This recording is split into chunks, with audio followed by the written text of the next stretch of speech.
source of energy. So those traces can be used in that particular cold tumor conditions.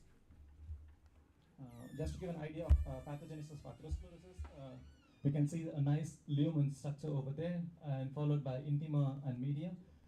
How it happens is like if you keep consuming high-fat diet, the cholesterol deposition or lipid deposition happens from endothelial cell layer to intima region, and it creates a kind of inflammatory signal. Those endothelial cells start to secrete chemokines. These chemokines attract monocytes. These are inflammatory cells. The monocytes enter into the stream and goes into the lipid affected area. So monocytes get converted into macrophages. This is still a textbook knowledge. Monocytes are the only cells which would contribute to macrophage, but this is not anymore true, because there's another population of macrophage which stays from your childbirth as such. So the macrophages goes and clears the lipid and gets converted into foam cell. The bigger problem in here is that you can have high-fat food like as a cheat day, yeah. But if you keep continuing doing that, this foam cells, which is supposed to be clearing,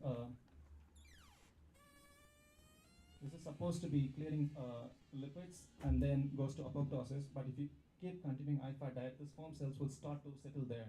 So they're going to start thinking that, okay, there's going to be still some more high-fat coming into my body. So if you, let's say if you're continuously eating about high-fat diet about 3 months, then those cells are not going to go for apoptosis. They're going to proliferate instead.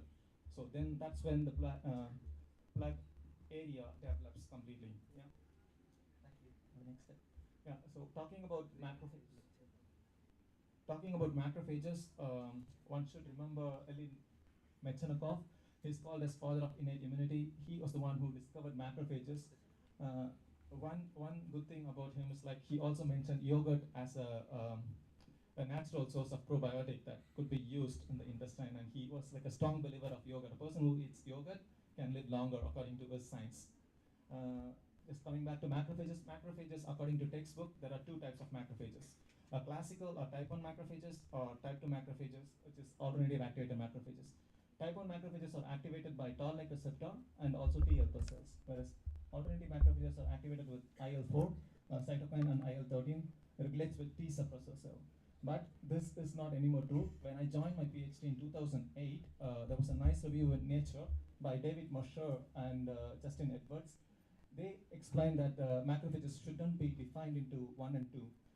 They came up with an idea of 3 main populations. One is classical, and the other one is wound-healing macrophages and regulatory macrophages. They are stimulated with different cytokine, which is, for example, interferon gamma and TNF-alpha, whereas wound-healing macrophages are activated with IL-4, and regulatory macrophages are activated with IL-10, and this is called regulatory T cells. But next. So the outcome of the review is that they said stop classifying macrophages into boring M1 and M2. You should start to think about macrophages of different subsets. So they came up with this diagram where they mentioned that the orange one is or red is the classical activated macrophages, and then the yellow one is wound-healing macrophages, and the big population is like a regulatory macrophage. They not only stop with that, but one should start thinking like these are not 3 main populations. They said like there can be many different subsets within this population. For example, if you look in green, they can have a phenotype of regulatory macrophage, and then they would have a functional type of wound-healing macrophages. Talking about PET, because that's what I'm going to explain you what I'm doing in PET imaging. Michel T. Posogin is a German scientist, also called as father of PET imaging. So what is PET? PET is positron emission tomography. Tomography is imaging stacked up in a z-axis, and positron emission tomography is the imaging done with positron emission. How does PET works is basically it works with the positron emission happens during a decay of radioisotope. When a proton decays, it emits positron, neutron, and neutrino. The positron emitted travels at a short distance within an environment and collide with electron to form an annihilation. So this annihilation generates photon in an opposite direction. So the photon generated is detected in the PET. So they don't detect only the photon, but it detects the annihilation spot. So basically, if you have an inflammation, when you inject the tracer, the annihilation spot where the positron emission happens, that's how the image of PET is generated. Next one, please. To study atherosclerosis, this is our model. We have used 5 different groups, starting with wild type control, C57 black, and then a genetic control, which is, as I said, LDLR deficient receptor mice expressing only apolipoprotein. And then we have used early disease model, where we fed these mice with only 1 month IFAD diet, whereas the genetic control and wild type control were fed with CHO diet, which doesn't have any IFAD, cholesterol, for example. The advantages mice, we have fed the mice with 3 months continuously with high fat diet, and there's an inflammatory group which is exactly similar like early disease group, but we have induced LPS to check whether LPS induction would change a macrophage polarization or not. I'm not going to talk about inflammation or wild type group.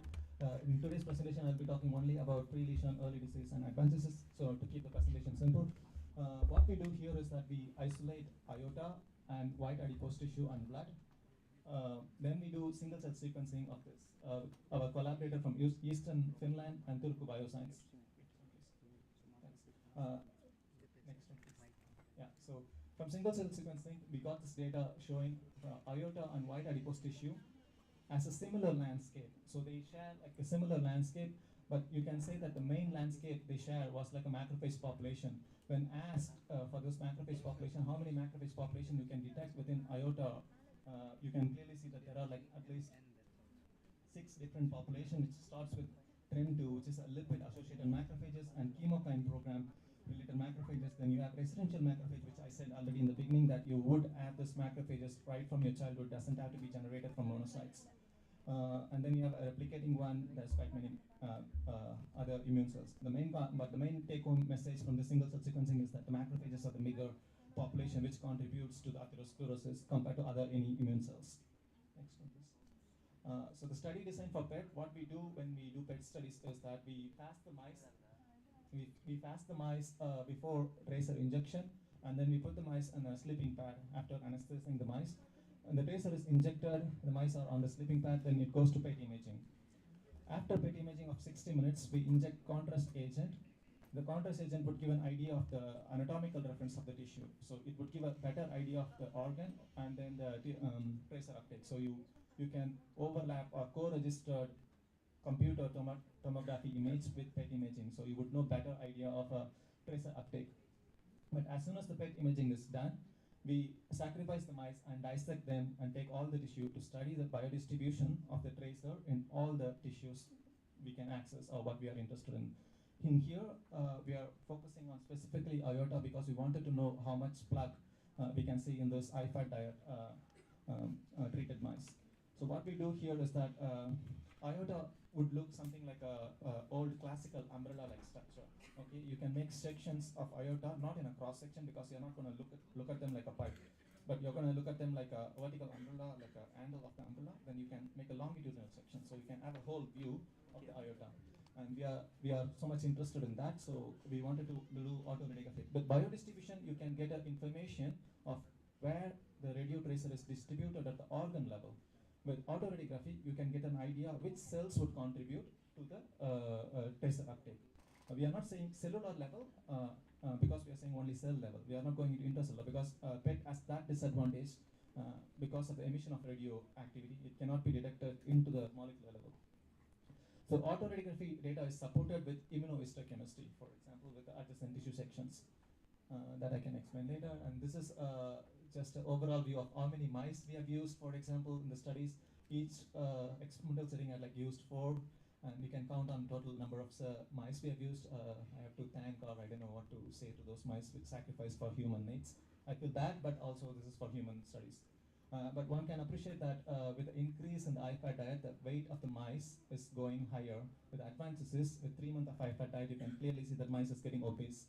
With the age of the mice, we try to keep it between 7 to 8 to have like an age match also, so that the age doesn't come to play. Next one, please. Thank you. So the images what you see in here is from advanced atherosclerotic mice. And this is a PET-CT image. As I said, this is computer tomography positron emission image co-registered together. The white arrow shows you the aortic arch, and then the red one shows you the myocardium. As you can see from here, gallium folate and fluoroglutamine detects the aortic lesion much better compared to the classic classical 18F-FTG, which is used in clinical trials. The reason is that 18F-FTG is a glucose consumption. So glucose is consumed by all the cells in the body. But when you're looking at particular inflammation, you want to know whether that inflammation is the one which gives the PET tracer activity. But glucose, as I said, it consumes by all the cells. You would expect definitely the myocardium is going to give a higher background. So what I'm trying to say from this slide is that that folate and fluoroglutamine is much better tracer when compared to FTG. And this is a time activity curve that we start imaging the mice from 0 to 60 minutes. As you can see from here, this is the first 5-minute time point. The tracer would have a higher uptake because when you're injecting the tracer is going to diffuse into the blood. So then you would have obviously the higher uptake of the tracer. But once the tracers start to bind to the target, then you would have to have unbound tracer which is secreted in the urine or in the kidney. So we have used the last 5 time points in here and quantified this data. This is the quantification data of the myocardium, which I said FTG shows like clearly high uptake compared to folate and fluoroglutamine, meaning that folate and fluoroglutamine is much better tracer compared to the classical clinical tracer what we have been used in patients. Here, this is the comparison of target to background ratio. When I mean target to background ratio, this is aortic arch divided by blood to give an idea of what is target to background ratio, actual binding of aortic tissue. Because aorta is also infused with blood, so we want to know exact binding of tracer to the lesion. When you compare with pre-lesion, early disease or advanced disease, you can clearly appreciate that with the increase in the disease, the tracer uptake is higher. This is also true for fluoroglutamine and also FTG, but you can clearly see that folate outperforms compared to the metabolic tracers. Next one, please. This is the biodistribution data from the group. I'm not going to put all the groups in here just to give an idea like how many tissues we can study from mice that, and then compare 2 different groups. This is wild type control, this is atherosclerotic mice. The tissue of interest here is aorta. You can clearly see that with atherosclerotic mice, there's a higher uptake of the tracer compared to the wild type group. Okay, you can obviously choose the tissue whatever you are interested to study. I'm not going to go into detail. The next one, please. Thank you. As I said, like you can compare many different groups because we used 5 different groups and then 3 different tracers. I don't want to bore you with all the data, but you can all compare all the different conditions. If you're interested in specific tissue, you can choose them and study. Next one, please. Yeah, so this is the region of interest, what I told you already, aorta basically. And you can clearly see that with the increase in the disease condition, the uptake of the tracer is higher with folate, and also with fluoroglutamine. It also holds same with classical fluorodeoxyglucose. But main problem in here is that the background from myocardium should be taken into consideration when you talk about fluorodeoxyglucose. Thank you.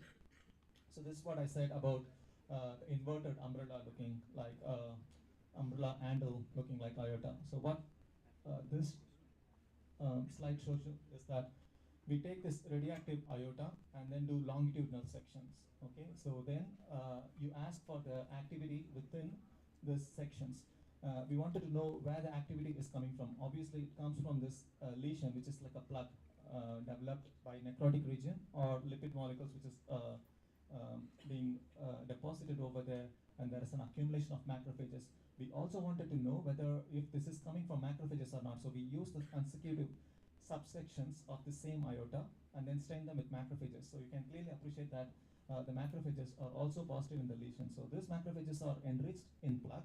So the uptake is coming from plaque region, and those plaque region is enriched with macrophages. So macrophages contribute to the tracer uptake. But we also wanted to know whether this macrophages express a different marker. For example, from our single cell sequencing, we got folate receptor beta, and then SLC7A7 is a glutamine transporter which is expressed on these macrophages. As you can see from the zoomed region, these are the macrophages present in the lesion, but when they ask for whether if they are present for, or if they express SLC7A7, which is a glutamine transporter, you can clearly see that those macrophages express SLC7A7, which contributes to the tracer uptake of fluoroglutamine. And that's why we are saying that developing a specific tracer to locate atherosclerotic lesion or plaque development is so much important compared to the classical FTG, which has a higher background.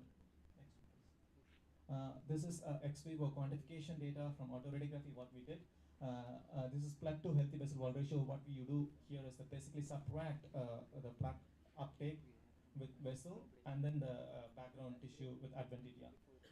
We can clearly again see that with the increase in the disease, the uptake of the tracer goes higher. Next one, please. Out of all these three tracers, again I'm trying to convince that, sorry, the previous one. Yeah, again I'm trying to convince that compared to the classical FDG, which is used in clinics, the 18F FGNL or fluoroglutamine or folate is much better tracer compared to the clinical tracers what have been used right now. Next one. This is exactly the same data but represented in a different way. Yeah, next one also. Yeah. Just to show you an idea that the uptake of the tracer is only in plaque and compared to wall and adventitia, the plaque uptake is higher. It doesn't matter with the tracer, like for example folate, fluoroglutamine or FTG. The uptake of the tracer is high in plaque compared to the wall or adventitia. Thank you. This is something that I want you guys to have a look at it because this is aortic root. Actually, as I said, aortic arch starts from the top. So what we did here is that we sliced the top root of heart, and then we inverted this sample, embed them like that. So here we are not doing a longitudinal sectional, but we are doing a cross section. If you imagine a pipe, we are cutting the pipe into cross section. So we can look into the pipe to see, or the vessel here, to see whether there is any plaque progression or not. This is a pre-lesion with the genetic control. You can see a nice plaque development there. With the increase with IFAD diet, the size of the plaque increases with the time. If you supply them with 3 months of IFAD diet with this mice, you can see that the enlargement of the plaque region. So with the increase in the IFAD diet, there's a higher chance of this atherosclerosis to be developed. And this is quantification data with MOVAD, for example, shows you that, so clearly an evident which explains a vessel and then the lesion area, which is a necrotic region. And with the increase in the IFAD diet, again you can see a clear lesion and then increase in the plaque. That's a quantification just to show you that intima media ratio increases with the increase in the disease condition. Next one, please. Thank you. The whole story is about to identify macrophages as the target.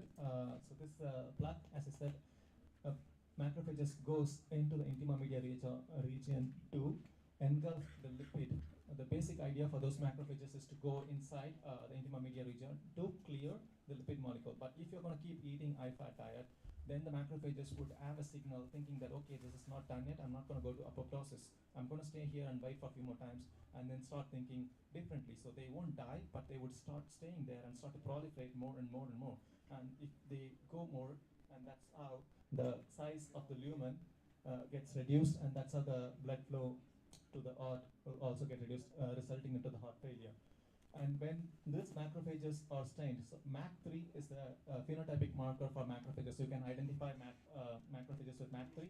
When asked whether if this macrophages express any different phenotypic marker, those macrophages also express INOS1, which is a type 1 macrophages, and MRC1, which is like a mannose receptor, which is supposed to be a marker for type 2.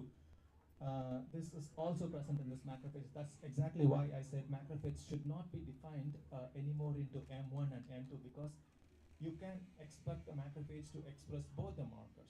So you cannot define them or put them into one category, either as M1 or M2.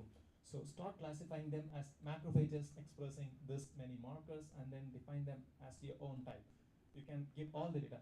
Of course, you can define them with M1 and M2 type, but it's going to take you more time to get published, because you're going to get a lot of comments from the reviewers asking what type of this macrophages you're trying to present. And this is SLC7A7, SLC3A2, SLC1A5. These are the hits we got from single cell sequencing. Again, these are glutamine transporter. You can clearly appreciate that this SLC7A7 is the one which is highly present in this macrophages. SLC3A2 is present in necrotic region but not highly in macrophages, whereas SLC1A5 is present in valve region but not in the macrophage region. So we chose SLC7A7 as our target, and we hypothesized that this is the glutamine transporter which contributes to fluoroglutamine. And now I'm showing you atherosclerotic aorta. These are the ones which has like under advanced disease. Of course, you wanted to know how the healthy control would look like, right? Before going to the next slide, I want you guys to really think whether before having your cheat day or continuous cheat day. Next slide, please. Thanks. So that's how the healthy controlled mice iota would look like. So imagine if you're eating high-fat diet, next time when you go for a burger or French fries, think about it whether if it is worth or not. I mean, you can have one cheat day, that's fine in a month, but if you continuously, okay, don't even think about burger, but eating biryani, for example, for 4 days in a row can be bad. Okay, so look how clean this healthy controls are compared to atherosclerotic mice, which had like high plaque, right? So develop a healthy lifestyle and then try to avoid eating high fat food knowingly. Knowing, I know people would have craving for it, but yeah, stop eating it. Yeah, if you already know it from this presentation, I want you guys to take this message really strong. Take care of your health because that's what comes to you all the way. It doesn't matter whether how wealthy you are, right? When Steve Jobs died, the information what he gave is that he hoped that he had like a better wealth, better health compared to wealth. Next one, please. Thanks. And this is just like a same information with the different markers compared to the disease group, pre-lesion, early, and then advanced disease group with the macrophages going increased in the advanced disease group, and then expressing different markers like inducible nitric oxide synthase, mannose receptor, folate receptor, SLC7A7. Next one, please. Yeah, this is a summary which I've explained, of my talk, but this is only the PET part. As I said, we start with single cell sequencing to identify a specific targets, and then we develop the tracers for the specific targets in PET. Then we inject them to identify the lesion in the heart. When you zoom in, this is what we do in the PET CT imaging, iota, and then we take iota. One more division is missing here. That's a biodistribution study where you try to identify the tracer uptake in different tissues, but I'm not going to put that here. But when you isolate this iota and then do a cross section, vertical longitudinal section, you can see that the lesion area has a higher uptake of the tracer. And when you focus or zoom into that area, the cells which contributes for the tracer is the macrophages, and those macrophages express glutamine transporter, as I already explained. With that, I would like to thank. Next one, please. Yeah, with that, I would like to thank the University of Turku and our collaborating groups, University of Eastern Finland, and our technicians, summer students. Of course, the funding agency has been so generous for us to do all this research. Without them, it will be completely impossible because PET study as such involves a lot of time for scanner, and it is really expensive. Turku PET Center is one of the topmost in the world. Even in US, it's a really appreciated place. Even in Europe, I think it's second best or even the first one because it has been like an old center within Europe. I want to finish this with again this cartoon. Here, doing research is fun, which is fun, but when you try to convince the editor or the reviewer what you're doing, it will be exactly the same, that you try to convince your research story that you found a crocodile there. Like say, I found a cancer molecule, but the reviewers are not quite happy about it most of the times. But I have to say, sometimes step back. Don't go to the same journal because it's not worth it. You don't want to give your life for that, but just move on to the different journal and submit it. With that, I would like to thank the organizers again, and thanks for listening. I hope I didn't bore you so much.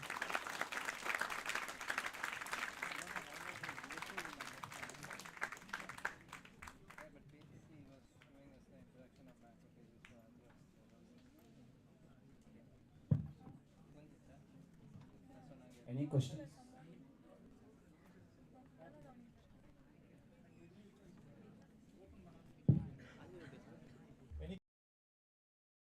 It can be any stupid questions too, but there is no question which is called stupid, because if you know an answer, that becomes a stupid question. But if you want to know anything, please ask. I'm open. I'm also here. Please come and discuss with me.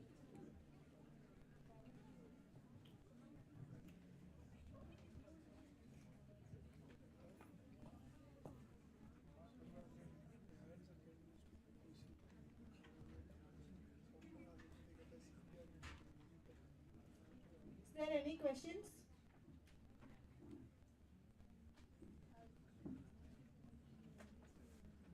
Now I welcome Dr. S. Vaidehi ma'am to give a vote of thanks for this.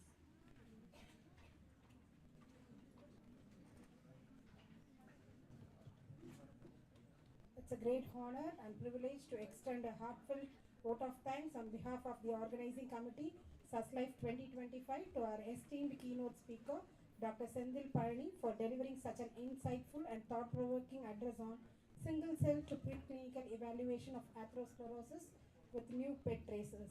Your expertise in this cutting-edge area of research has provided us with a deeper understanding of how novel PET tracers can revolutionize the early detection and monitoring of atherosclerosis. The way you navigated through the journey from single-cell analysis to preclinical evaluation applications was truly enlightening. Your presentation not only showcased the latest advancements in imaging techniques, but also highlighted their potential impact on early diagnosis, targeted treatment, and precision medicine. We sincerely appreciate the time and effort you dedicated to share your knowledge with us today, sir. Your insights have inspired us to think beyond conventional methodologies and explore innovative approaches in cardiovascular research. A special thanks to all the participants for making this session a great success. Your engagement, we look forward to applying these insights in our research and fostering future collaborations in this critical field. Wishing everyone a productive and inspiring continuation of the conference. Together, let's continue to share knowledge, spark innovation, and create lasting impact in the sessions to come. Thank you all.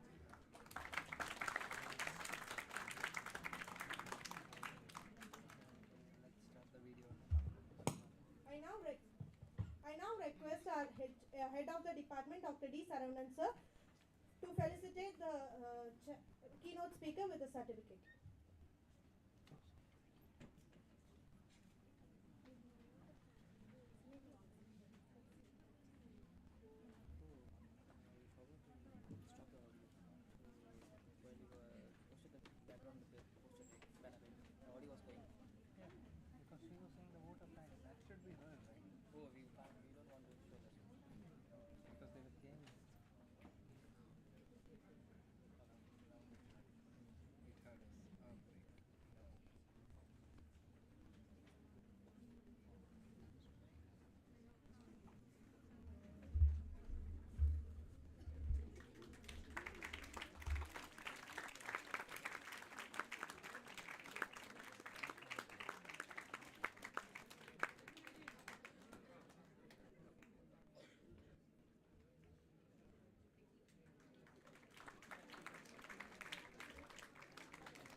We are now on our first plenary lecture of the day.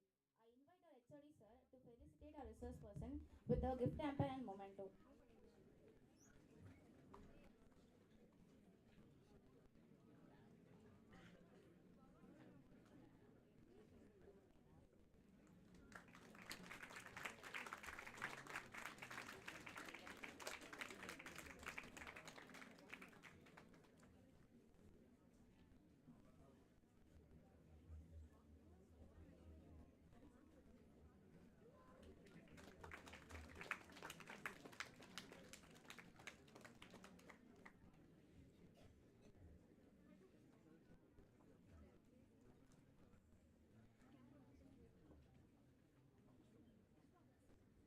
It's my pleasure to invite Dr. S. Gopika to introduce our resource person, Dr. R. Gopinath.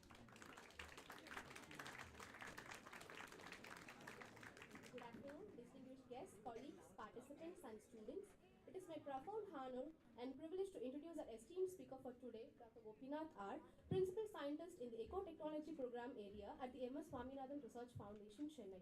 Dr. Gopinath Sir holds a doctoral degree in development economics and brings with him over 15 years of extensive experience in research and development. His core area of specialization include food and nutrition security and agrarian transformation. He has been actively involved in research on rural transformation programs, monitoring and evaluating government initiatives, and implementing action research projects at the field level to enhance food and nutrition security. Additionally, Sir contributes to policy advocacy for scaling impactful initiatives. Sir's scholarly contributions are remarkable with publications in esteemed peer-reviewed journals such as Food Security, Advances in Metrology, Economic and Political Weekly, and Springer Proceedings. Sir's work has garnered recognition and support from leading organizations with research grants from prestigious institutions and funding agencies like UNICEF, Tamil Nadu and Kerala Japanese International Cooperation Agency, Global Child Nutrition Foundation USA, World Fish Malaysia, and the State Planning Commission Government of Tamil Nadu. Sir also holds key positions on various national and state level committees, including he is a member of National Human Rights Commission, Government of India, member in the Committee for State Policy on Women, Government of Tamil Nadu, member in Research Consortium of School Meals Program, and member of Executive Committee of Tamil Nadu Compensatory Afforestation Fund Management and Planning Authority. With this brief introduction, I am honored to welcome Dr. Gopinath Sir to enlighten us with his profound insights on ecotechnology and economic sustainability. Over to you, sir. Thank you.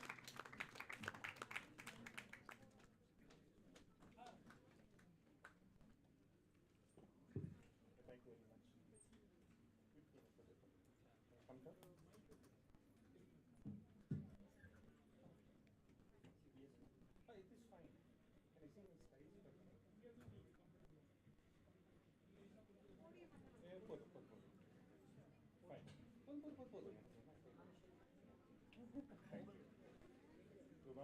Good afternoon.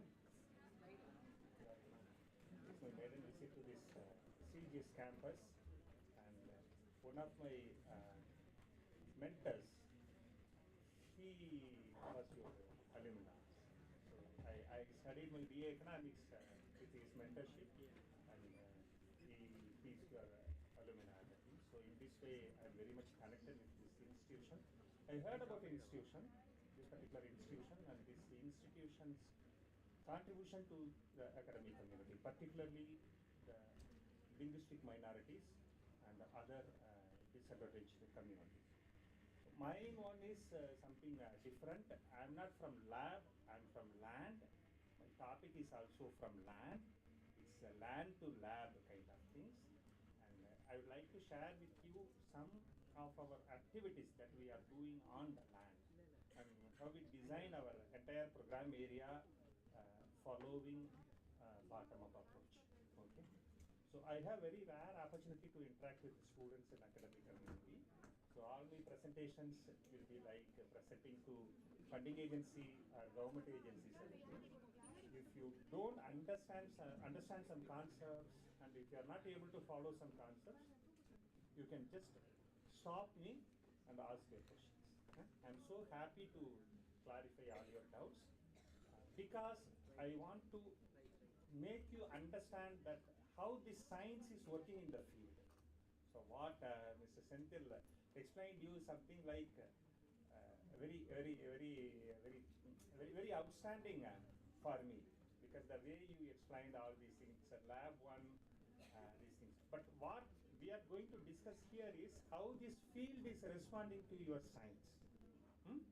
How we should tune our applications when you enter into field. That's what I want to share with you. And I purposely make this title something like Ecotechnology for Economic Sustainability. Whatever you explain to the field, unless it has that economic sustainability part, economic feasibility part, they won't listen you.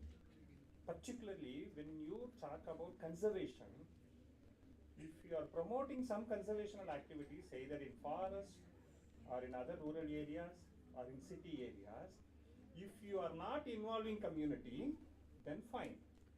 But if you involve community, then it should have some economic viability aspect.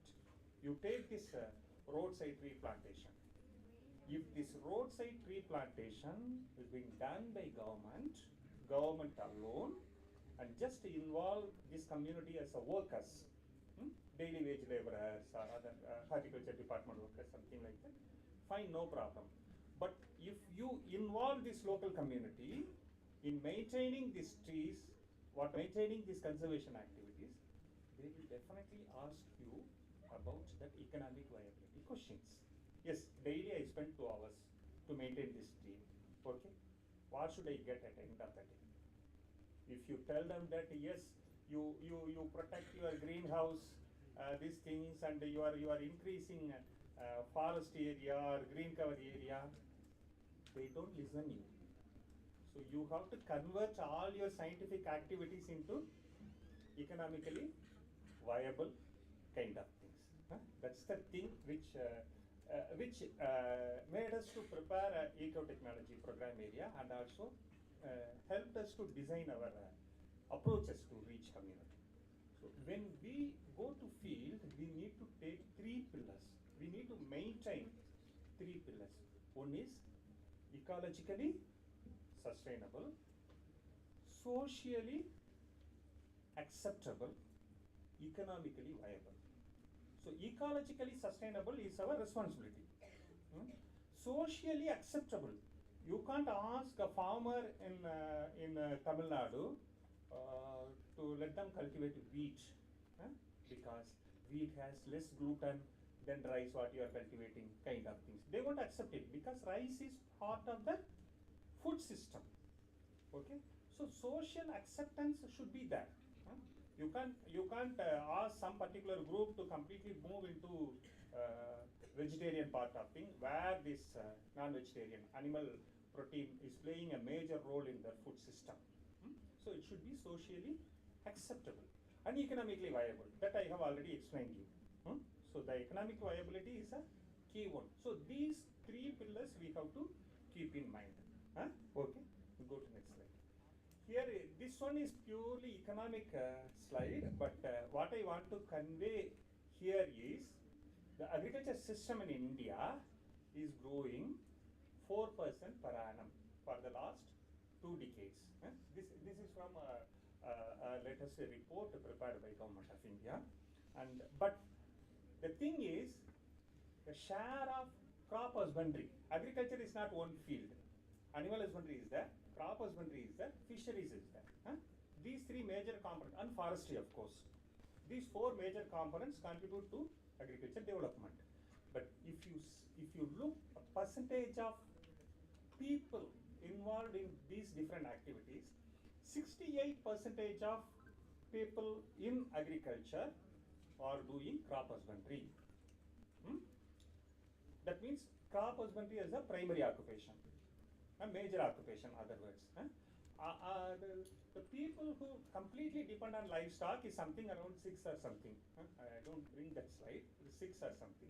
So whatever technology you bring to the field, as far as this agriculture is concerned, we should target crop husbandry.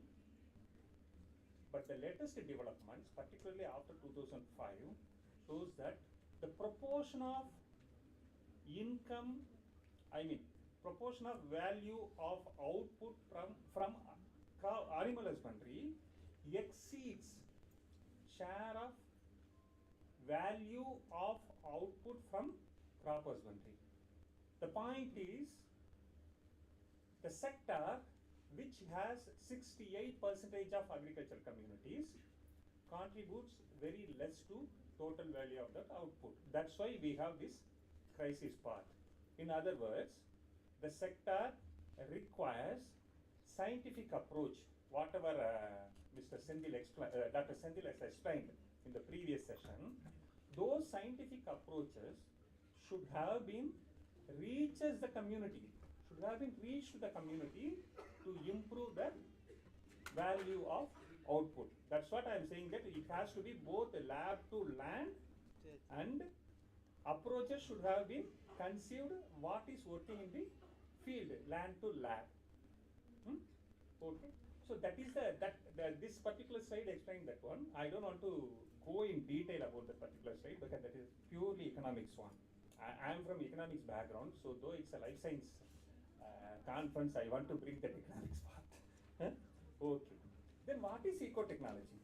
That I already told you, it's not like ecologically sustainable one. So it should connect environmentally, socially, and economically sustainable technologies. But it doesn't mean that we give away frontier technologies. We have to bring that frontier technologies and connect that with our traditional knowledge. Okay, that's the point. So it's when we talk about this ecotechnology part, it has to be environmentally, socially, and economically sustainable in a way to connect this traditional wisdom with frontier technologies. So it's when we say technology, technology is not only a tool. Technology is definitely not only a tool. It blends traditional wisdom with frontier technologies with the support services available in the field. You take a mobile as an example. Mobile is a tool. I tell you how we use mobile to bring these frontier technologies, frontier science and technologies into the field with the traditional wisdom. So these 2 points are important. I mean, we have to blend this traditional wisdom with the frontier technologies, and also we should not see technology as a tool. We have to use that tool to define what kind of strategies you are bringing to a particular field. That's what we are.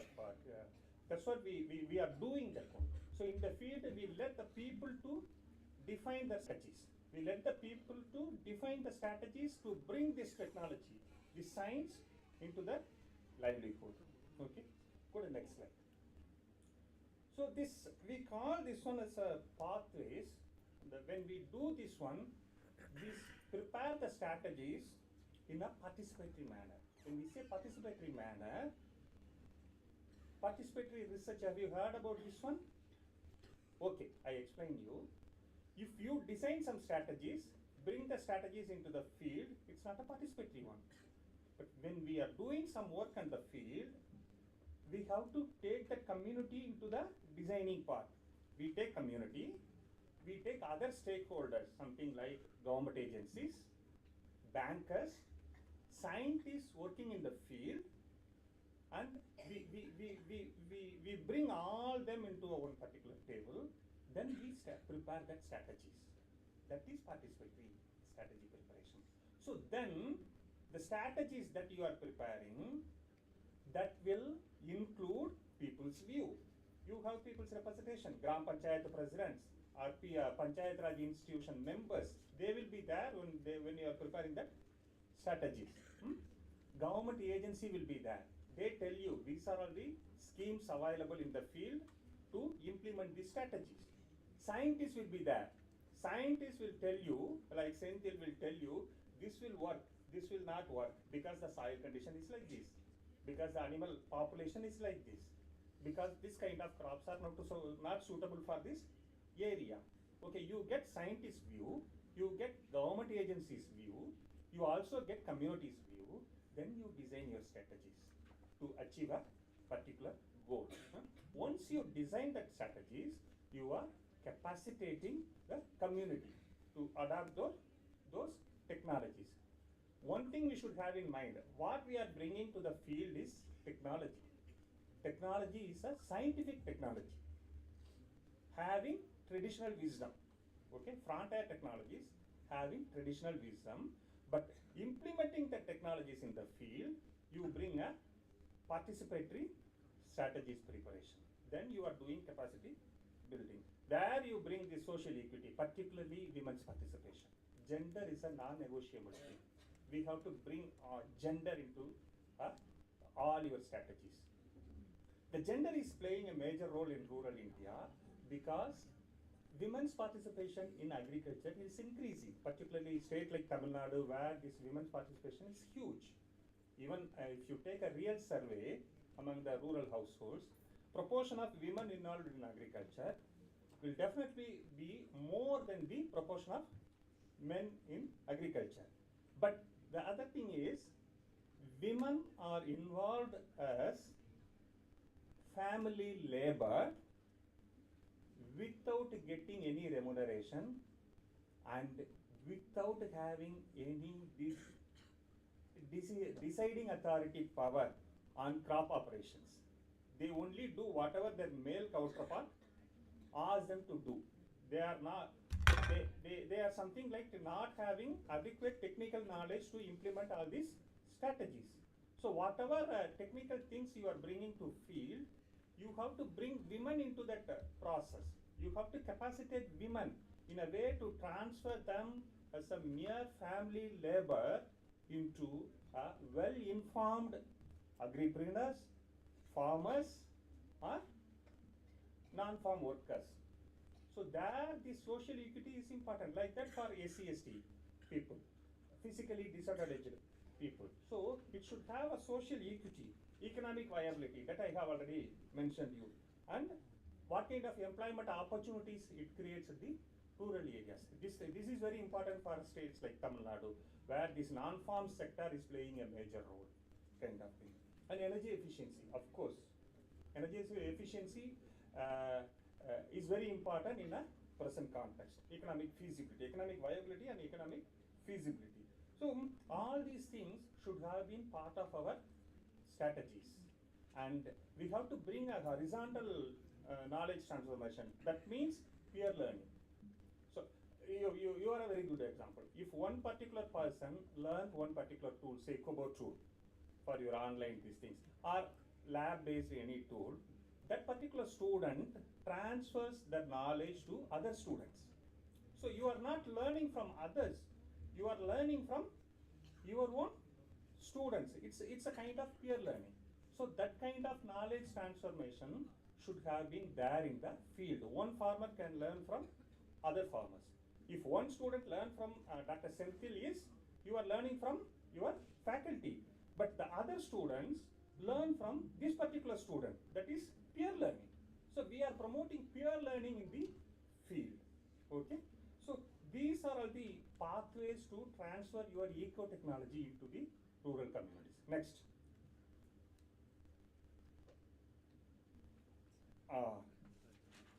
Yes, when we say science, it involves both process and product. Process is very important as far as our rural community is concerned.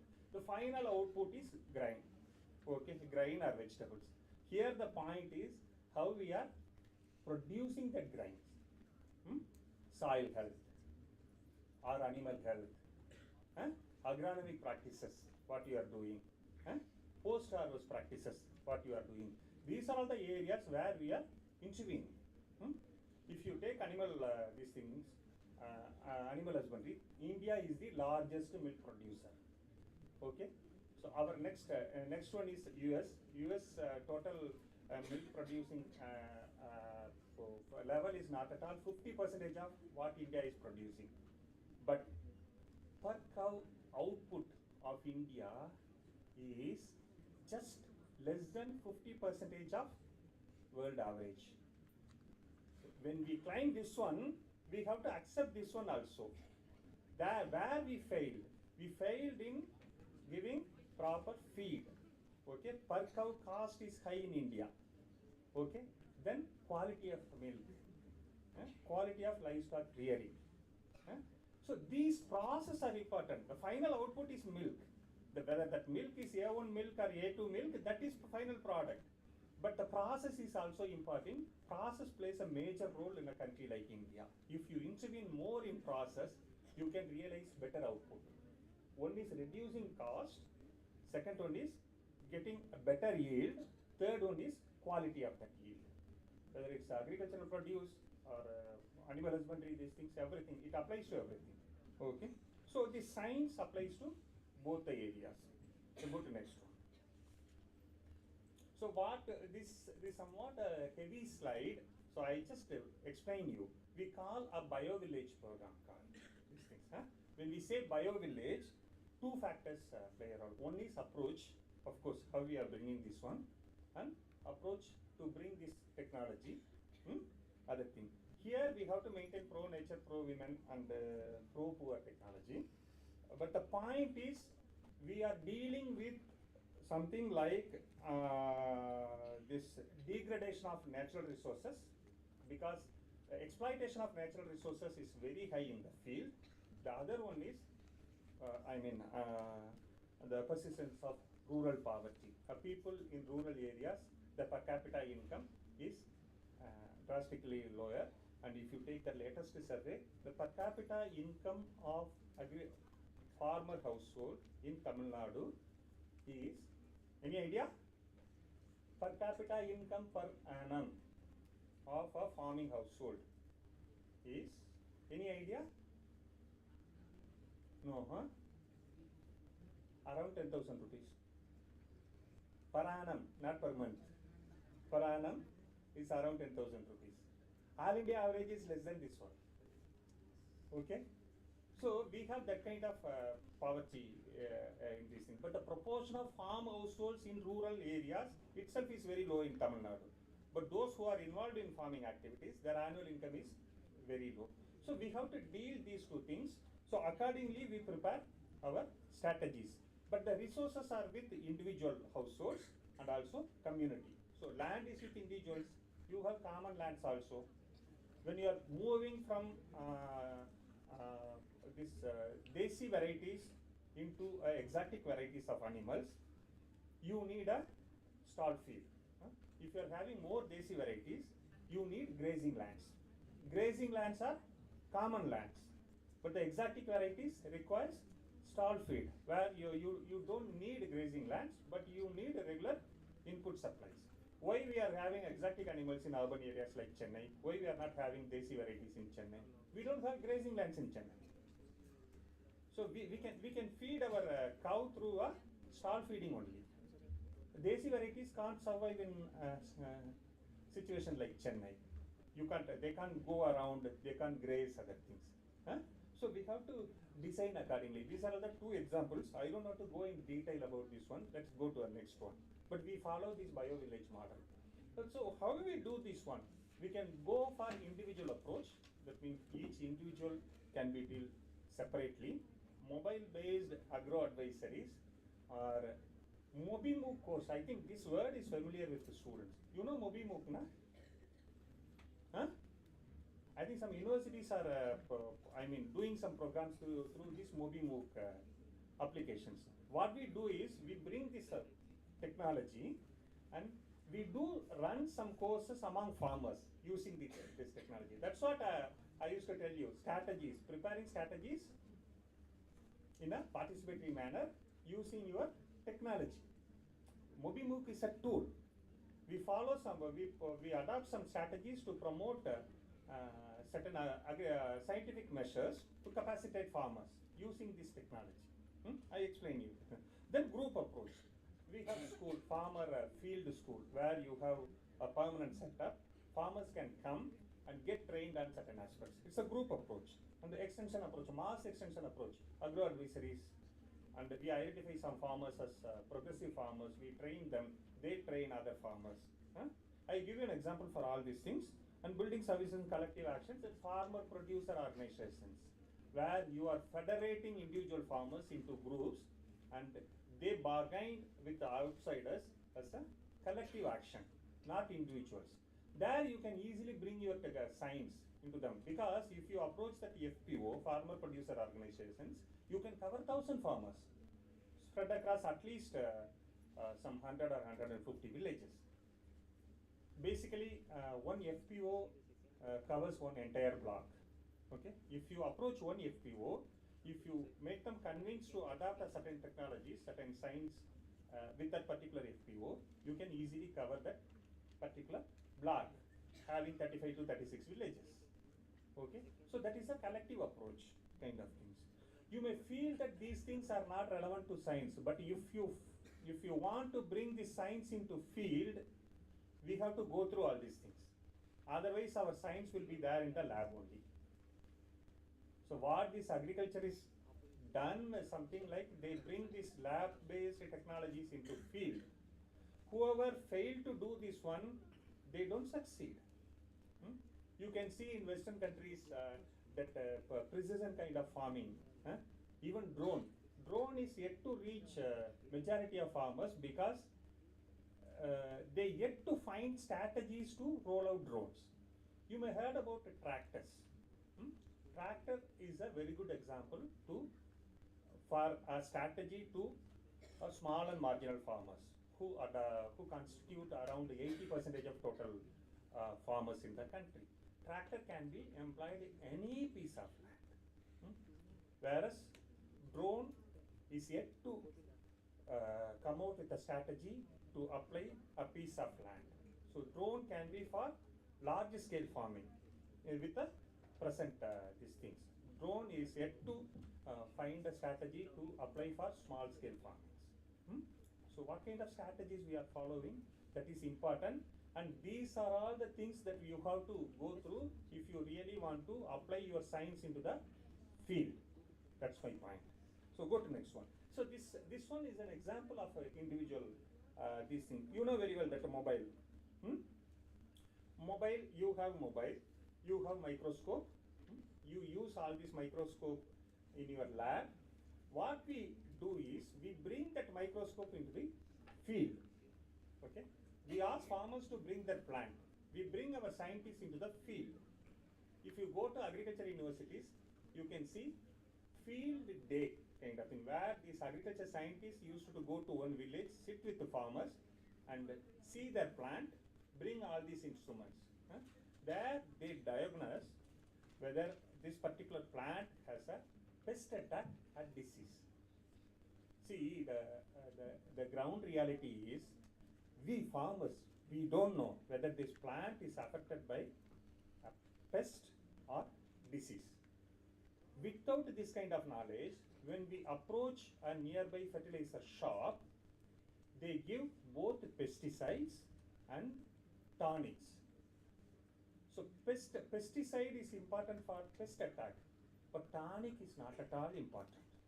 But if I buy pesticide for 2,500 rupees, pesticide constitutes only 850 rupees. Remaining things, they give tonic, which is not at all required. If I know my plant is affected by pest, not disease, I definitely ask that pesticide shop owner, you give me this particular pesticide only. I don't want tonic. Okay? That reduces my cost of production. Okay? So I need that particular scientific knowledge. As a farmer, I need that for basic scientific knowledge to understand whether my plant or my animal affected by any pest or diseases. So bringing the scientists into the field, the scientists capacitate farmer to understand whether particular plant is having pest attack or disease attack. That's why they bring this microscope into the field. Okay. Based on that one, they give advisories. Okay, what should have been done? They don't recommend a particular company. They only recommend the combinations. You go for this combination or that combination. It can be organic or it can be inorganic. It's completely up to you. But you will ask your nearby input supplier that I want this one.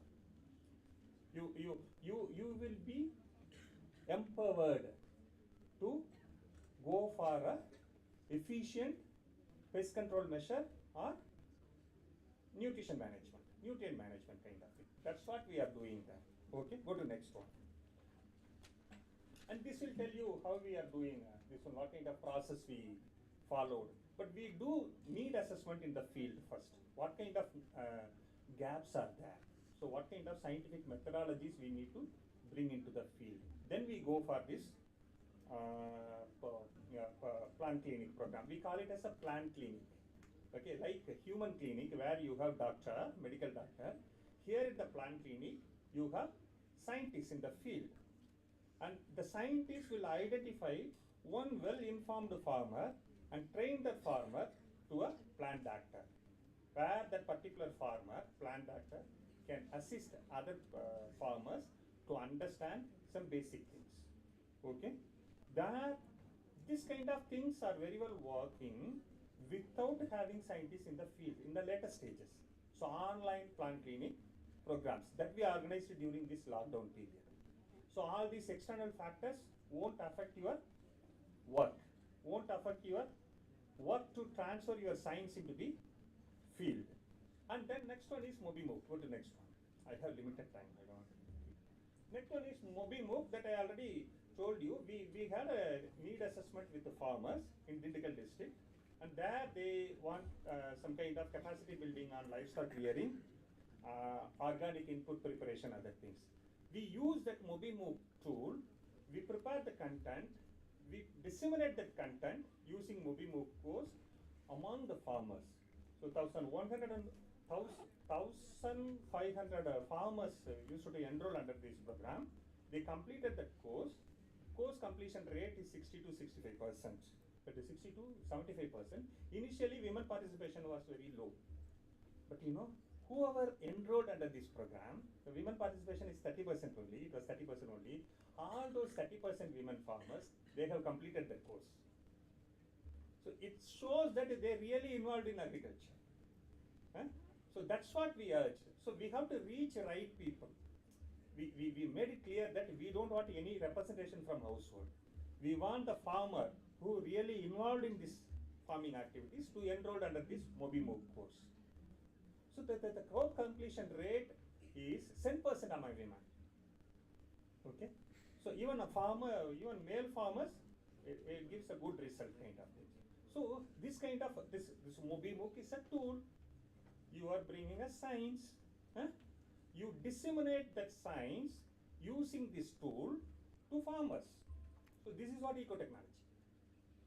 Your lab science into field using this tool. We see technology as a tool.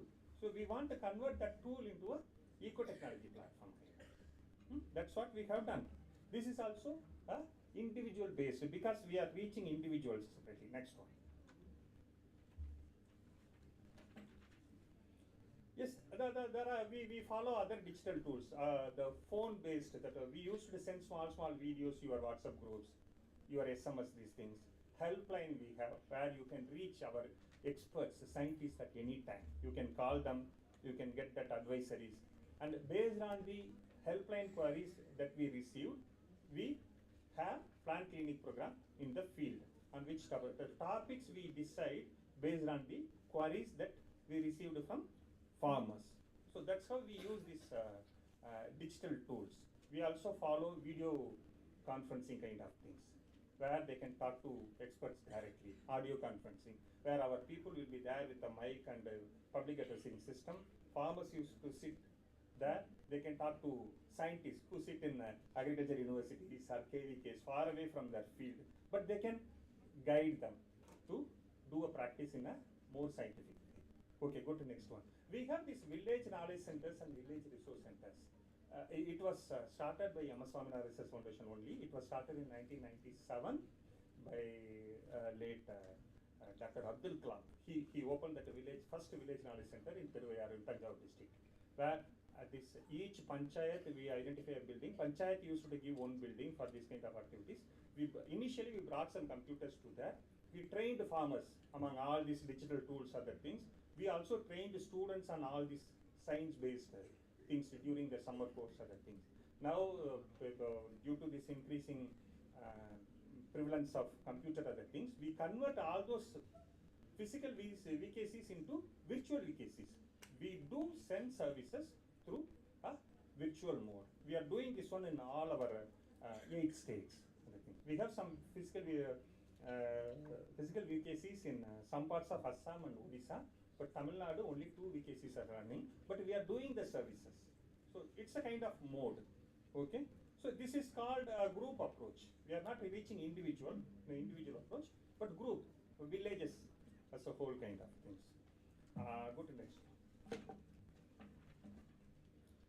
These are all multi-pronged technologies that I have already explained about these things. Go to next one. Yes, the technology development. It will be, as I already told you, that it will be a participatory mode. We do need assessment. Based on that need assessment, we do that how this problem persisting in a particular these things and what kind of methods we need to follow, and then we do capacity building the community and we monitor them. in a proper way. This basically this is a process.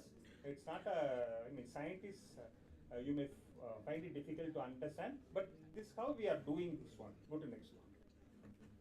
Yes, these are all some examples where we have these participatory varietal selection methods that we follow. Farmers used to come there and see our trials, see their own trials in their own field, and they identify this particular crop is good, so we go for this particular seed variety, not this one. Okay, next.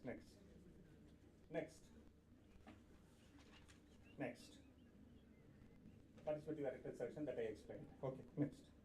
A farmer producer organization.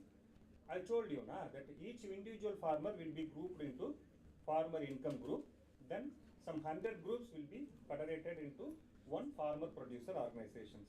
There they do services on input supplies, technical services like bringing scientists, department people into the field, other things, and the financial services. They facilitate farmers to have access to credit to apply some technologies and also operations, and output market services. Since these individual farmers grouped as a one farmer, 1,000 farmers, your output volume is very high. So you can approach any agency to market your producers. Our FPO situated in Ilupur block of Dindikal, they supply watermelon to Calcutta. Our guard vegetables are going to Calcutta because we have 1,000 farmers. The quantity of production is very high. If you are producing as an individual farmer, you can sell it into the nearby Vatachitra market only, or sell it to the local market.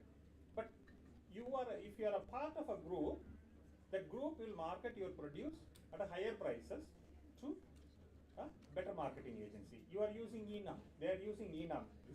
They follow quality control measures. The FPO facilitates farmers to maintain a certain qualities through that input services. This is group-based approach. Go to next one. This is our new initiative that we are doing for the last 2 years. We have started this initiative in Ramanathapuram and Tiruvannamalai districts. Now we are implementing this one in all southern states. The thing is, every village you have water requirement for farming, livestock rearing, household activities, including drinking water. You have water availability, these things. What we have done is we prepared a water budget for each village. In the water budget, we counted water available in the village, runoff and everything, and also water requirement of the village. And wherever this deficiency is there, of course, more than 90% of villages recorded, shortage. So we find ways to improve water harvest in the particular village. So accordingly, we suggested activities to enhance water harvesting in a particular village. Go to next one. These are all the areas. See, we have identified works using our GIS tool. See, GIS is a tool, okay? We know very well. So we use that tool to fulfill identified works to fulfill people's requirement in the village. That's how this ecotechnology works. Go to next one. These are all examples from our things. But the result is Ramanathapuram. You can see now that Ramanathapuram adopted a Tanka model. Tanka is a model implemented by Rajasthan government in their own areas to harvest water, use that water in the drought period for their own household activities. Now the Ramanathapuram used that model and fulfilled their own requirements. That kind of results you can see. Go to next one. So these are all the things. Go to the last one. So these are all the things I will highlight within the limited period of time. We are planning to, soil health management is other one, where we follow this organic method to enhance soil health, and also this the adopted strategies, agronomic practices will protect your soil health.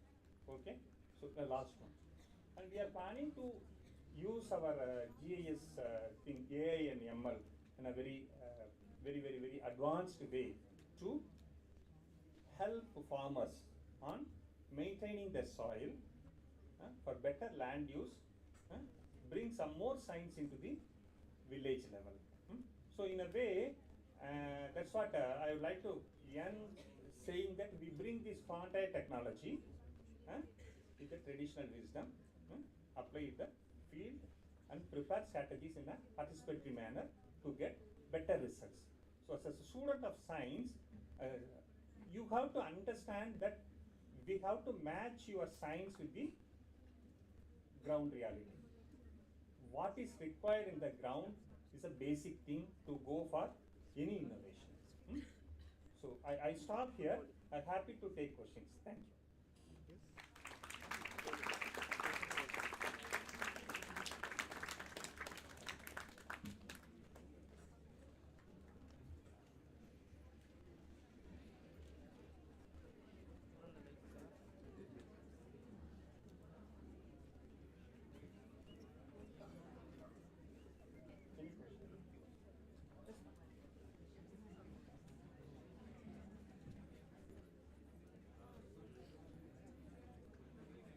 Thank you, sir, for such an enlightening and inspiring lecture. Now I invite Dr. K. Nagalakshmi to deliver the vote of thanks.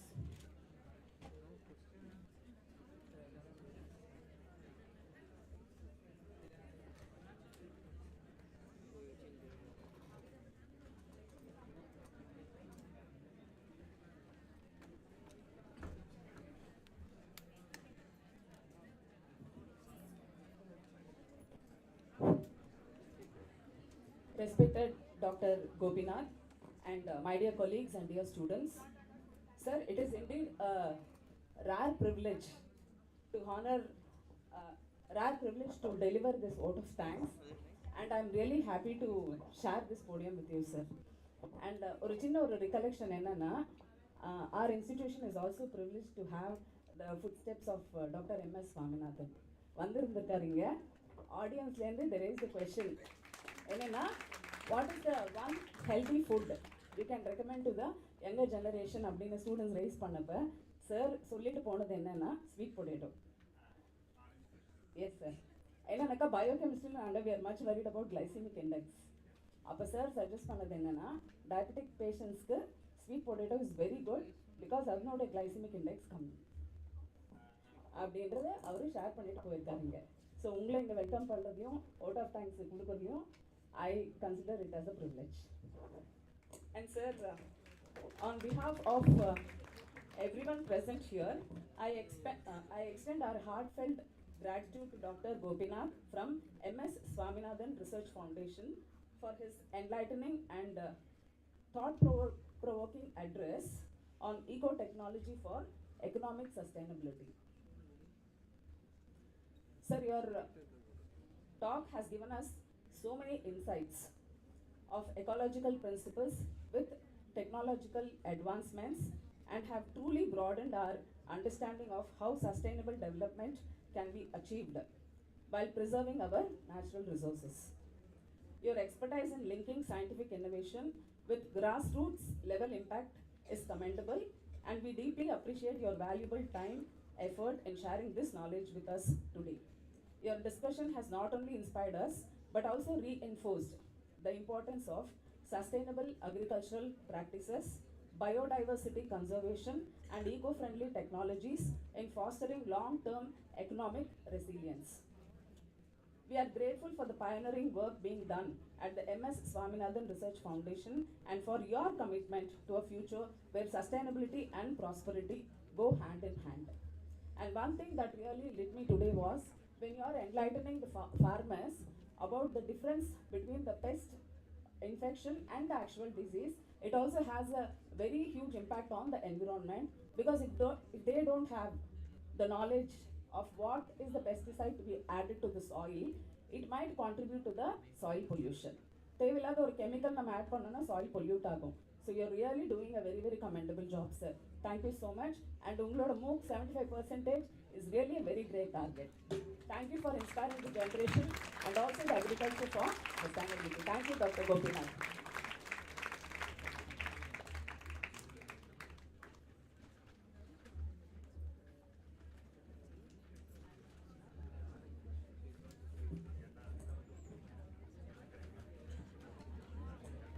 Thank you, ma'am. Having a good food for our mind, let us now have a food for our body.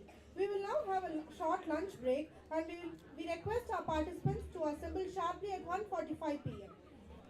Students of our Department of Biochemistry, kindly collect your tokens from your respective class in charges. Thank you.